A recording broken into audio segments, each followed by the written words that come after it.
নমস্কাৰ, এয়া আগবঢ়াই দিছোঁ দেও langkhui।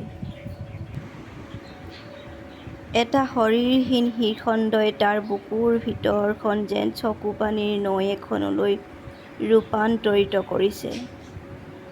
মৃত্যুৰ ভাৱনাই হেঁচা মাৰি ধৰিছে সি জকাংকক।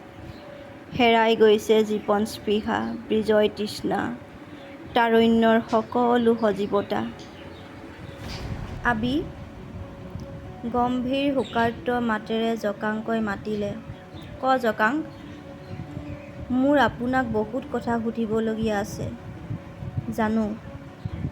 বন দৰৱৰ বাতিটো আঁতৰাই আঘাত পোৱা ঠাইত লগাই থোৱা বন দৰৱখিনিৰ ওপৰত কেইখিলামান জোৰমণি গছৰ পাত দি তাৰ ওপৰত জুইত সেকি লেৰেলাই লোৱা কলপাত এখিলা মেৰিয়াই দি কলৰ চোচেৰেই বান্ধি বান্ধি কণচাৰীয়ে ক'লে, সুধিবি, যি সুধিব খুজিছ সুধিবি, অলপ জিৰাই ল। তোলৈ দৰৱ অলপ পঠিয়াই দিম, খাই জিৰাবি। মই বাহিৰত কথাখিনি বুজাই আহোঁগৈ। আমাৰ ৰাইজৰ সকলোৱে বৰ দুখত আছে, খঙতো আছে। বুজাই নিদিলে সিহঁতে তোক মাৰি পেলাব। মাৰিলে মাৰক আবি, মই জীয়াই থাকি কি কৰিম? জকাংকই বিষাদেৰে ক'লে। কণচাৰী থমক খাই ৰ'ল। এখন্তেক জকাংকৰ চকুলৈ চাই থাকি ধীৰভাৱে ক'লে, তোৰ এতিয়া দুখৰ সময়। জুৰ খাই খাই তোৰ মূৰটো ঠিক নাই। এতিয়া এনেবোৰ ভাৱ মনলৈ আহিবই। জীয়াই থাকিব লাগিব জকাংক। নমৰালৈকে ভালদৰে জীয়াই থাকিব পৰাটোহে বীৰত্বৰ কথা। তই যেতিয়া সকলো কথা জানিবি, তেতিয়া কি কৰা উচিত তই নিজেই জানিবি। মই কি ভাবোঁ জান? দুখবোৰ হ'ল নৈত উটি অহা মেটেকাৰ দৰে। তই টানি আনিব খুজিলে টানি আনি পাৰতে এডৰা মেটেকানি গঢ়ি তুলিব পাৰ। মেটেকাৰ তলত সোমাই মৰিও যাব পাৰ। কিন্তু মেটেকাখিনিৰ পৰা দূৰৈত থাকি চা। দেখিবি লাহে লাহে উটি গৈ নোহোৱা হৈ গৈছে। জকাংকই একো নামাতিলে। কণচাৰী গ'লগৈ। বিছনাত আউজি বহি কোঠাটোৰ ইফালে সিফালে চালে জকাংকই। কিমান সামান্য আয়োজনেৰে কি সুন্দৰকৈ ৰাখিছে কোঠালিটো। কোঠালিৰ একোণত বাঁহৰ চুঙা এটাত এথোপা বগা কুঠিমালি ফুল সজাই থোৱা আছে। মৰহি গৈছে, কিন্তু গোটেই কোঠাটোত এতিয়াও বিয়পি আছে কুঠিমালি ফুলৰ গোন্ধ। কুঠিমালিৰ গোন্ধ জকাংকই আগেয়ে নোপোৱা নহয়। হাবিত, গাঁৱত এই ফুল য'তে ত'তে পায়। কিন্তু খলা ৰাজানত কোনেও সুগন্ধি ফুলেৰে সজোৱা কোঠা জকাংকই দেখা নাই। তদাৰক কৰোঁতা নথকাৰ বাবেই হয়তো। জকাংকক তুলি তালি ডাঙৰ দীঘল কৰা সোণজিৰায়ো খলা ৰাজানৰ সকলো সিদ্ধান্ত লৈছিল। সোণজিৰাৰ হাততেই সকলো সঁপি দিছিল মাকে। কিয় এনেকুৱা আছিল তাৰ মাক? কিয় ইমান উদাসীন, ইমান নিঃসংগ? কিয় মন মাৰি থাকিছিল তাৰ মাকে? প্ৰশ্নবোৰে জকাংকৰ মনৰ মাজত চাকনৈয়াৰ সৃষ্টি কৰিছে। উত্তৰবোৰ সি নাজানে। সি সোণজিৰাক সুধিছিল, নক'লে। নোকোৱা দেখি সি বলিয়াৰ দৰে হৈ গৈছিল। জুৰ খাই নিচাত সি সোণজিৰাক মুখত যি আহে তাকে কৈছিল আৰু কান্দিছিল। তাৰ পিছত সি সিদ্ধান্ত লৈছিল, যি ৰাজ্যৰ ৰজাক হত্যা কৰি বিধ্বংসী ফলাফল লাভ কৰিছে জকাংকই, সেই ৰাজ্যলৈ গৈ আবি কণচাৰীক লগ ধৰিব। মাকে অলপ কোৱা আৰু বেছিখিনি নোকোৱা কথাবোৰ জানি ল'ব। সি জানিছিল, সেই বড়ি ৰাজ্যৰ প্ৰজা আৰু সৈন্যই তাক দেখা মাত্ৰকে হত্যা কৰিব পাৰে। সি জানে, তাৰ জাতি মানুহবোৰ এনেই সহজ সৰল আৰু নিৰ্জীৱ হ'লেও আঘাত পালে ভীষণ হৈ উঠিব পাৰে। তথাপিও সি আহিছিল। সি অকলে ঘোঁৰাত উঠি ওলাই অহা দেখি ৰাজানত সৃষ্টি হোৱা হুলস্থুল সি উমান পাইছিল। কিন্তু ভ্ৰক্ষেপ কৰা নাছিল। তাৰ মনৰ ভিতৰত পাকঘূৰণি খাইছিল উত্তৰ নজনা ভয়ংকৰ প্ৰশ্ন কিছুমানে। জকাংক? সোণজিৰাৰ মাতত চিন্তাৰ জগতৰ পৰা বাস্তৱলৈ উভতি আহিল জকাংক। আছি, এই দৰৱখিনি খা, তোৰ আবিয়ে দি পঠাইছে। এইখিনি খাই টোপনি যাবি। বাতিটো আগবঢ়াই দি হুঞ্জিৰাই ক'লে। হাত পাতি বাতিটো লৈ মাহীয়েকৰ মুখলৈ চালে জকাংকই।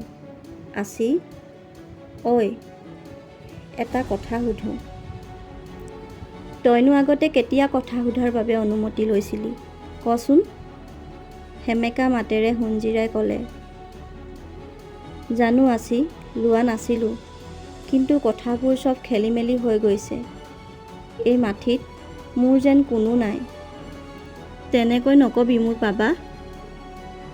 হুঞ্জিৰা কান্দো কান্দো হৈ গ'ল। জকাংকৰ হাত এখন দুহাতেৰে তুলি লৈ মৰম কৰি কৰি ক'লে। এই মাথিত তোৰ সকলো আছে। মই আছোঁ, তোৰ আবি আছে, দেও ৰাজা আজ আছে, আৰু অনেক আপোন মানুহ আছে। এই মাথিৰ কৰাশিফা মাহাদেউ আছে, আই বসুন্ধৰী, আই কালিখা আছে। তই কেতিয়াও তেনেকৈ নকবি পাবা। ইমান কষ্টৰ মাজতো লাহেকৈ হাঁহিলে জকাংকই। এই মৰমীয়াল আছিজনী বৰ দুৰ্বল। তই বৰ অলপতে কান্দ আছি। মোৰ দৰে কষ্ট হ'লে কি কৰিবি? নাজানো দে। দৰৱখিনি খা আৰু শুই থাক। আবি আহিলে কথা পাতিবলৈ জোৰ নালাগিবনে? মই যাওঁ। জিৰিককৈ হাঁহি পেলালে হুঞ্জিৰাই। হুঞ্জিৰা তেনেকুৱাই, কোমল পাখিৰে গঢ়া বীজৰ দৰে। সামান্য বতাহতে উৰিব পাৰে, সামান্য পানীৰ কণিকায়ো মিহলাই দিব পাৰে মাটিৰ সৈতে। তই থাক আছি, ইয়াতে থাক। মোৰ অকলে থাকিবলৈ বেয়া লাগিছে। জকাংকই অস্বস্তিৰে ক'লে। থাকিম বাৰু, তই খাচোন। একে উশাহতে ঔষধখিনি পি খাই জকাংক শুলে। ওচৰতে বহি থাকিল আৱেগ আন্দোলিত হুঞ্জিৰা। বাহিৰত তেতিয়া আকৌ আহি গোট খোৱা উত্তেজিত মানুহবোৰৰ আগত কণচাৰীয়ে মেলি ধৰিছিল জকাংকৰ পৰিচয়ৰ গোপন পেৰাটো। কণচাৰী যেতিয়া উভতি আহিছে তেতিয়া দুভাগ নিশা। জকাং তেতিয়ালৈ শুই পৰিছে। জোৰ নিচা আৰু সুগভীৰ শৰীৰ মানসিক ক্লান্তিত খুব লাহে লাহে টোপনিতে কেঁকাই আছে জকাংকই।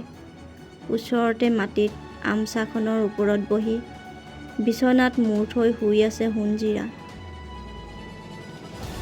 দুৱাৰ মুখত থিয় হৈ কিছু সময় দুয়োলৈকে নিঃশব্দে চাই থাকিল আবি কণচাৰীয়ে। মমতা আৰু মনোকষ্টত বুকুখন যেন ভাগি যাব খুজিছে। এই অপৰিসীম ক্লান্তিত শুই পৰা মানুহ দুজন বৈদ্যগড়ৰ ৰত্নসিংহ। হুঞ্জিৰাৰ পুত্ৰ শ্যামল আৰু সাধুকুমাৰৰ বাহিৰে এই পৃথিৱীত আপোন বুলিবলৈ আৰু কোন আছে কণচাৰী? আপোন বুলিলে গোটেই দেশখনেই আপোন। সকলোৱে আবি কণচাৰীক আপোনতকৈও আপোন জ্ঞান কৰে। আবি কণচাৰীয়েও তেওঁলোকক নিজৰ যেনকৈয়ে চায়।